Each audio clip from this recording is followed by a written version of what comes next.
आंखों में तैर रहा था खौफनाक मंजर। हर कोच से आ रही थी मदद की पुकार। लोगों ने सुनाई आप बीती। रेल की पटरी के दोनों तरफ मौजूद Delhi Kamakhya north east express हादसे के प्रभावित यात्रियों की आंखों में खौफनाक मंजर तैर रहा था।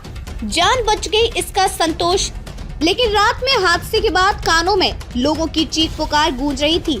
यात्रा के दौरान झपकी आनी शुरू हुई थी कि एक जबरदस्त झटके से सब कुछ उलट पुलट हो गया।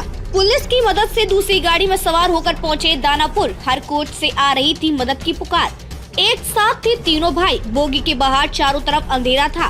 भगदड़ मची हुई। रघुनाथ से महज चंद कदमों की दूरी पर रेल की पटरी के दोनों तरफ मौजूद Delhi Kamakhya north east express हादसे के प्रभावित यात्रियों की आंखों में खौफनाक मंजर तैर रहा था। जान बच गई इसका संतोष, लेकिन रात में हादसे के बाद कानों में लोगों की चीख पुकार गूंज रही थी। यात्रा के दौरान झपकी आनी शुरू ही हुई थी कि एक जबरदस्त झटके से सब कुछ उलट पुलट हो गया। थोड़ी ही देर में हर कोच में मदद की पुकार आने लगी। ये हाल उन तीनों भाइयों का था जो Delhi Kamakhya north east express के S3 में सवार थे। विवेक, अनुज और अजीत राजा भट्ट उत्तर प्रदेश के इटावा के रहने वाले हैं। अजीत की SSB में भर्ती हुई है।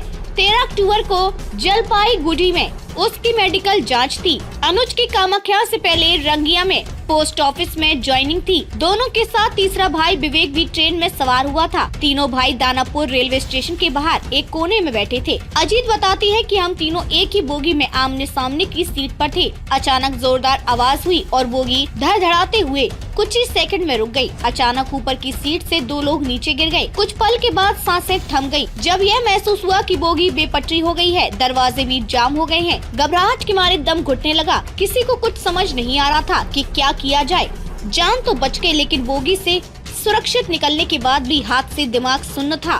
बोगी के बाहर चारों तरफ अंधेरा था। भगदड़ मची हुई थी। यात्री जैसे तैसे बोगी से बाहर आ रहे थे। ग्रामीण मोबाइल की रोशनी में ट्रेन की तरफ दौड़ते हुए बढ़ रहे थे। कुछ देर बाद ही पुलिस की कई गाड़ियां पहुंच गयी। कुछ पुलिस वाले वहां पहुंचे और दानापुर की ओर जा रही एक निजी गाड़ी में बैठा दिया।